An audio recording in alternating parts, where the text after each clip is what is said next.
Apprenticeship portal. To register your establishment, click on the Login/Register tab and select Establishment. Click on Register as an establishment and provide all the required details, including your organization name, address, and contact information. At the time of establishment registration, it is mandatory to select establishment type and registration type. If you choose state government/state PSU/central government/central PSU, partial stipend sharing in the form of DBT will not be applicable to your establishment as per NAPS 2.0. After submitting the form, an activation link will be sent to your registered email ID. Make sure to click the link within the specified time to verify your account. Once your account is activated, log in using your registered email ID and the password you created during registration. This will take you to your establishment dashboard. If you're facing any issues while logging in with your establishment ID, you can reset your password by clicking on the Reset Password link. If you haven't received the activation link after registration, click on Resend Activation Link. To update your registered mobile number, simply click on the Update Mobile Number link. To get started, complete your establishment profile. Click on the Establishment tab at the top right corner of the screen and select My Profile. Then click Edit and fill out all the required details, such as GST number, organization type, and industry sector. Completing your profile is necessary to access the full features of the portal. Click on Edit to complete the required details for completing your establishment profile. Under Head of Establishment, mention the name of someone who is in management position and less likely to change. The signature should be seal stamped and file size should be less than 4 megabytes. Providing employer details is mandatory as it determines the establishment's jurisdiction, state for operations in fewer than 4 states and central for more than 4. Additionally, entering past and current employee strength is required to calculate the minimum and maximum apprentice count. If an establishment engages apprentices under NATS, their count must be added here.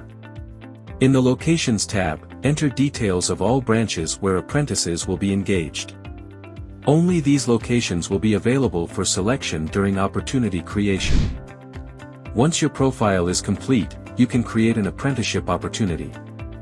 Go to the Opportunity tab on the left side menu and click Create Opportunity at the top right corner. Fill in details like the job role, number of apprentices required, training duration, and stipend. Select the course for which opportunity needs to be created. All the relevant information related to course module-wise will be shown as below. Enter the job role's vacancy count, available locations, and opportunity description. Set an expiration date for applications. The minimum stipend autofills, enter the maximum range. Choose between NAPS, with government support, or non-NAPS, no support. At the end, the minimum qualification for the chosen course will be displayed. Candidates who do not meet the criteria cannot apply or enter a contract. The fixed training duration and credit points are shown before submission. Once done, your opportunity will be listed on the portal. After creating an opportunity, you can search for candidates by location, qualification, or skills. Use the Candidates tab to filter by state or district and download candidate details. If you've already shortlisted candidates, search by name, apprentice code, email, or mobile number. View their profiles to issue contracts or send invitations. To invite candidates, click on Invite Candidate in the Action tab.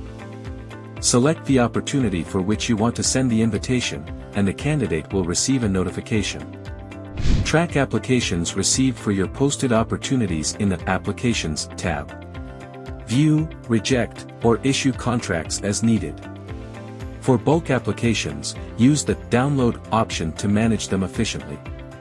To issue a contract, go to the Application tab and click on Issue Contract and provide details such as the opportunity name, stipend, and training start date. Establishment needs to select whether the contract is a NAPS contract or a non-NAPS contract.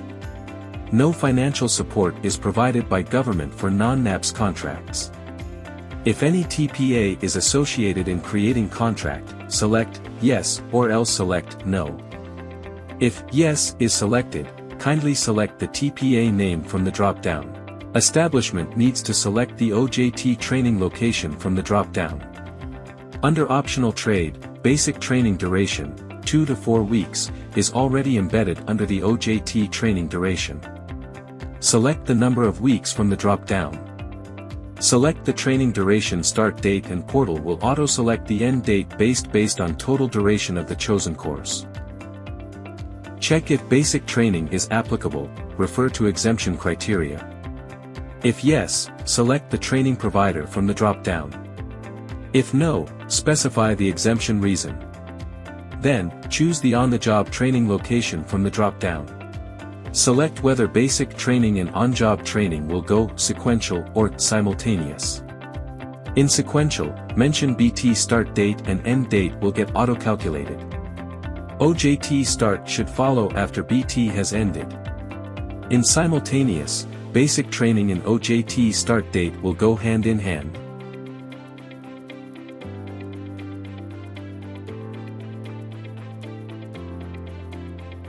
If a non-NAPS contract is to be issued, kindly select non-NAPS category and select whether joint certification is required or not. If yes is selected, assessment and certification procedure will be as per NAPS contract and the certificate will include regulatory body and relevant SSC logo. If no is selected, only marks entered by establishment will be taken as final and certificate will be issued without regulatory body. Contracts must be signed by the candidate within 14 days, after which they expire automatically. View and manage all issued contracts in the Contracts tab. For bulk contracts, download the template, fill in the required details, and upload it back to the portal. Additional options like bulk extensions and night shift approvals can also be managed here. Once a contract is created, it goes to Apprenticeship Advisor of the contract for approval. An Apprenticeship Advisor has got a time of 30 days to review the contract and approve/reject or sent back for correction if any. If in case the Apprenticeship Advisor has not reviewed the contract assigned to him, it gets auto-approved on the 31st date of contract signature. Details of Apprenticeship Advisor of a contract can be viewed at the end of the contract in Establishment Login. To request approval for overtime or night shifts, select the relevant contract from the Contracts tab, click on Overtime/Night Shift, provide the reason, and upload supporting documents for the Apprenticeship Advisor's approval. If a contract needs to be transferred to another establishment, use the Innovate option. Select the new establishment, provide the reason, and upload supporting documents for approval. To terminate a contract, click on Terminate, select a reason from the drop-down menu, provide a detailed explanation, and upload supporting documents. This will be reviewed by the Apprenticeship Advisor. For extending a contract, click on Extend Contract and update the OJT dates along with the reason for extension. Supporting documents must be uploaded for approval. And that's it. Your establishment is now ready to participate in the National Apprenticeship Promotion Scheme. Thank you for promoting skill development under Skill India.